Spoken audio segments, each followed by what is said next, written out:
like trying to reach it. Sorry. No, I wasn't. Hello, hello, hello, good people. Hello, good people. I am Dr. Holly Kelly, and this is Dr. Kelly's Perspective with Symphony Kelly. I can't give you that. I Doctor. can't give you that title because you haven't earned that yet. I am. It's like Dr. Phil. He's a. No, he's not. Oh goodness.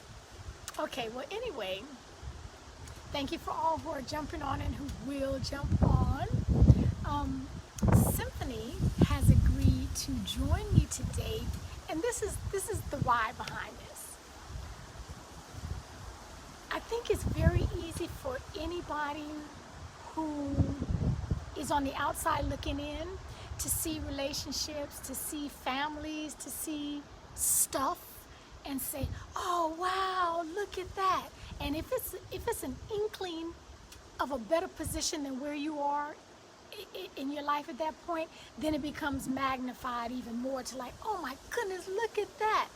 And I have a problem with that because I do, because I don't allow anyone to think more of me than I am. I mean, I know me, and so I feel like that's their issue, though. You know?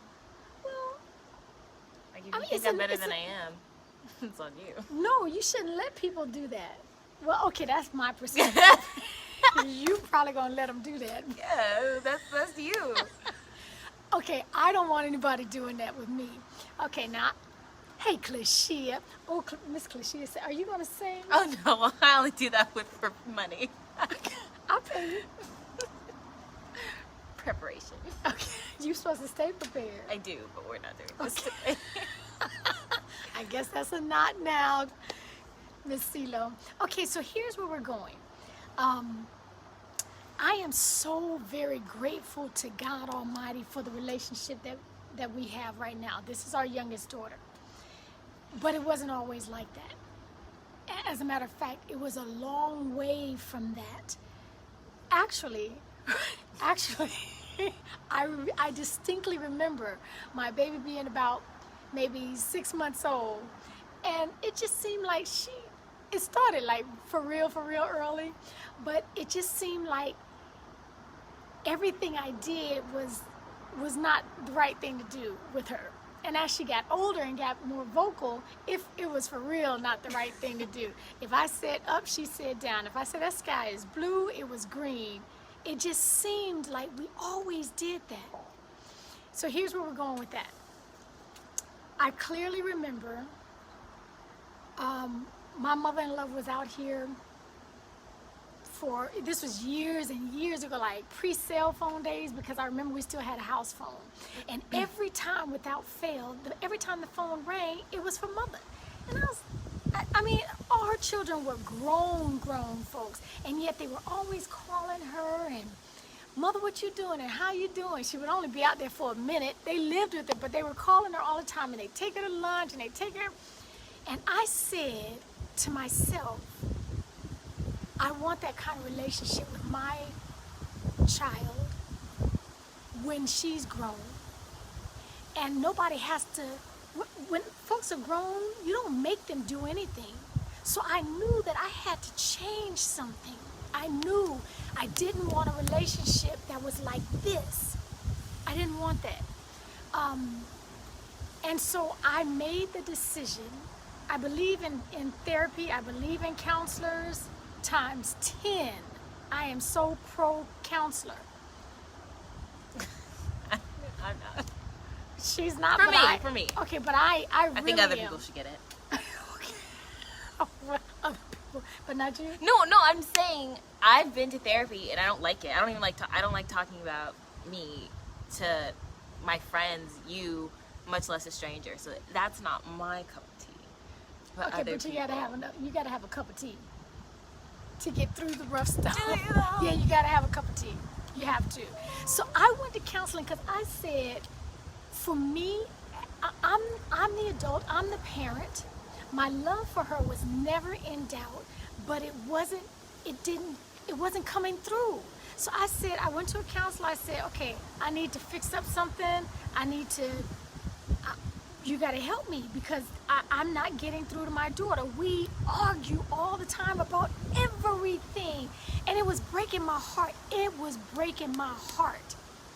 But I want to give you, and so because I took that step and then actually started applying what I was learning, we have a relationship that I love today.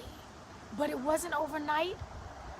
And it wasn't anything that, well, this is just the way I am. I'm your mama, you the child, do what I say. And I didn't work like that. I didn't roll like that because I saw live and in color my mother in love with her grown children, and it was a love, and I wanted that.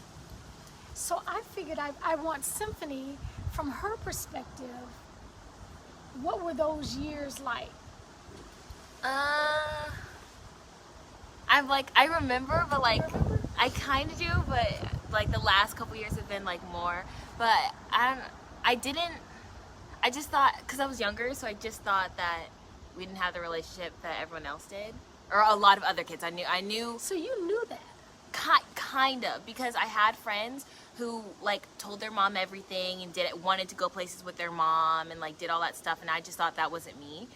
And then I knew people with like terrible relationships with their parents, and I knew that mine was better than that.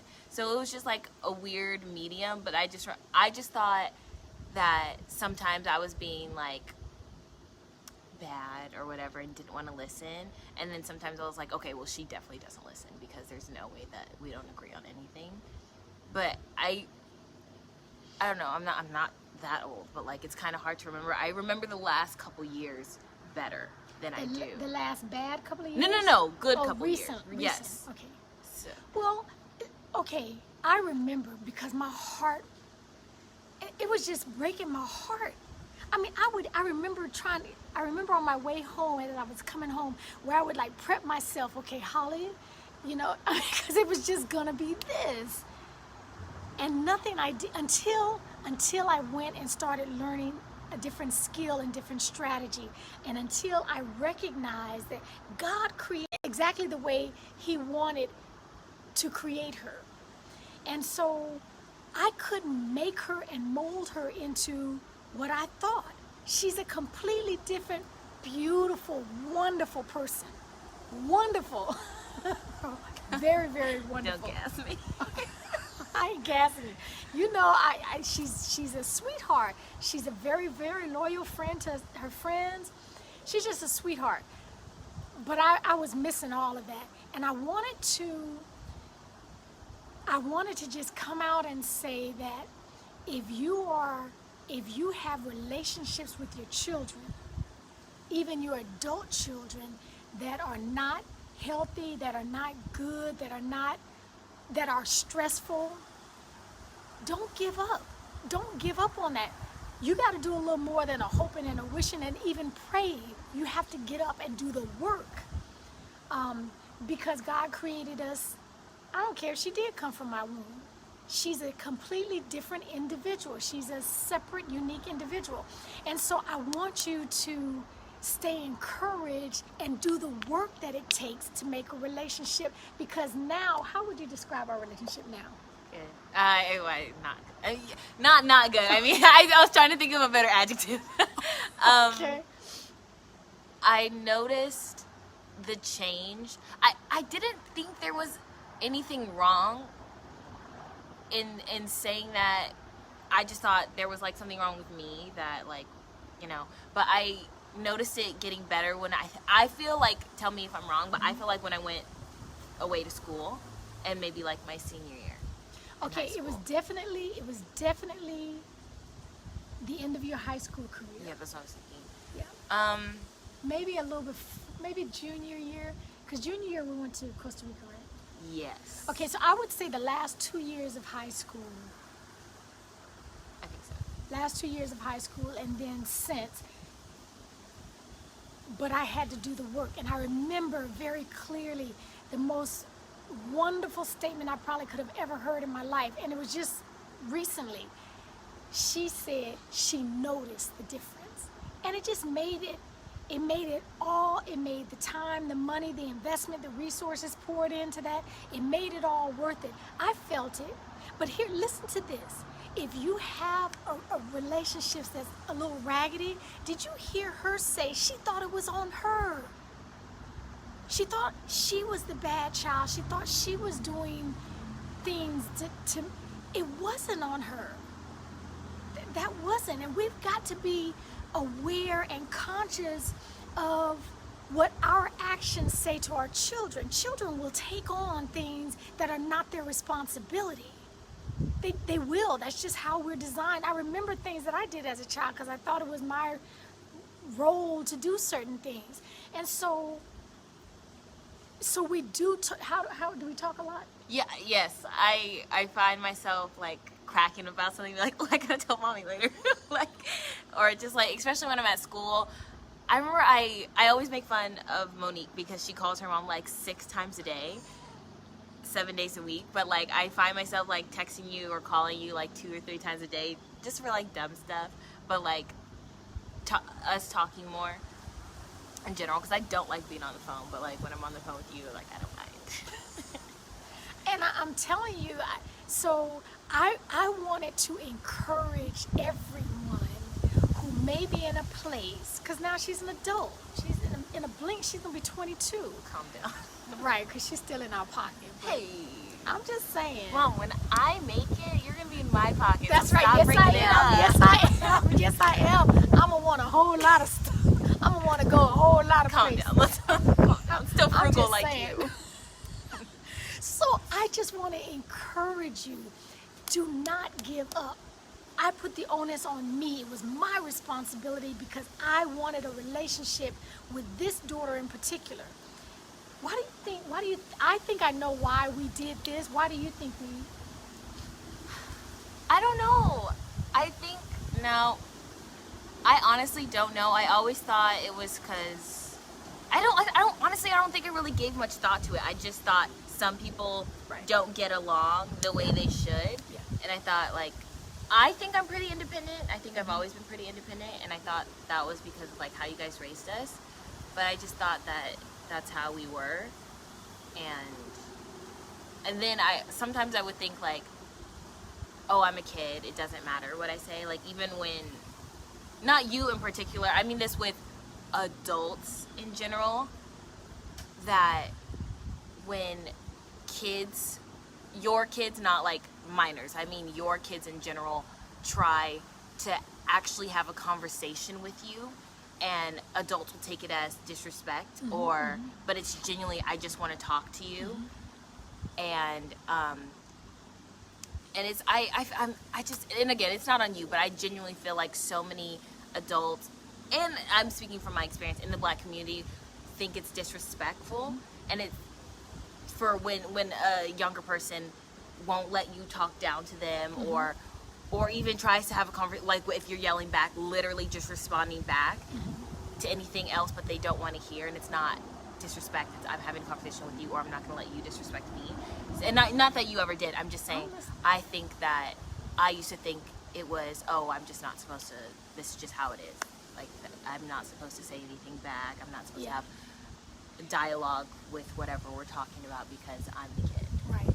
Okay, so I think it's important, and you articulated that beautifully. I think it's important for us to hear this. This is a safe space, because you're not what you're, even if you are, you're hearing it from a different perspective. Yeah, because depending on our age and when you grew up and where we grew up, talking back, this is mommy's thing. Did I hear you pop your mouth? If you did this, oh, I just the thought of that sent shivers through my brain, thinking about what mommy would have done if you popped your mouth. So all of that comes into play about how we raise our children, because we're programmed a certain way, but at a certain point we have to ask ourselves, if this is not working, we got to unlearn some things. We have to unlearn some things and relearn them. If it's no longer working, it doesn't matter. Well, that's the way I grew up, and that's just if it's not working for you, you gotta flip the script. You have to. Now I do a check, and it's so conscious. It's so funny to me, but I appreciate it because when I call her and complain a lot or vent a lot, just like, not even to be negative, just like get it all out. And as a person, so I don't like, if I vent to you, it's just to get it out. Sometimes I don't want advice. Very rarely do I even want to vent, but I know I need to get it out. I don't like talking about me. And my mom started, before I even start the conversation, she'll ask me, she'll like, do you want advice, or do you just want me to listen? And that was really beneficial and made me feel better, because, you know, sometimes you just don't want to hear what other people have to say, whether it's positive or negative. And I know some people who just like to talk and just will switch it back to them, but you were like, just be a listening ear, or like, do you actually want to hear what I have to say? So that was like, I think all the parents should try that. People in general, but especially parents. Especially. I mean, she means too much for me for her to ever doubt my love for her. I never wanted her to doubt my love for her. I never wanted her to think that I'm just angry. I didn't want her to think that as a norm, some people just don't get along. Because if you think, well, that's the way it is, then you're not inclined to work on it. You're not inclined to even attempt to improve anything that just is. So I wanted to come, and I'm so glad that she agreed to this. Thank you, Miss Symphony Praise. Because I just know it's important. Things that look beautiful, I promise you, everything worthwhile is uphill. Dr. John Maxwell says that, but everything worthwhile is uphill. So if you're going to invest, if the relationship means anything to you, you're going to invest in it. And if it's an investment, you're not going to be as quick to just toss it to the side or throw it away. So that is my challenge to you. For those of us who are having rough or raggedy relationships, if it's important enough to you, invest in it. Invest in it, roll your sleeves up and do the work. And unlearn some things. Somebody, would you like to sign us off? How do we do you have like a... No, whatever. I do, but what's your tagline hitting out? What's your one line of advice before we hit the road? I second everything you're saying. I think that it's important for us to check ourselves, and not just with like parent relationships, with friendships, spousal relationships. If you're dating someone, to check yourself, and if it's worth it, work for it. Even if like you're tired of being the bigger person, if you want that friendship, if you want that relationship, have that conversation, work it with yourself, and then have that conversation with that person. Because if it's worth it to you, then like you should do your part, and if it's not, then you can like cut them off later. But yeah, cut them off with no bitter feelings. Just cut them. yeah. Okay. Thank you very much. Thank you very much. Okay, thank you for all who joined us. I love and appreciate you. Take real good care of yourselves. Yeah, do that until next time.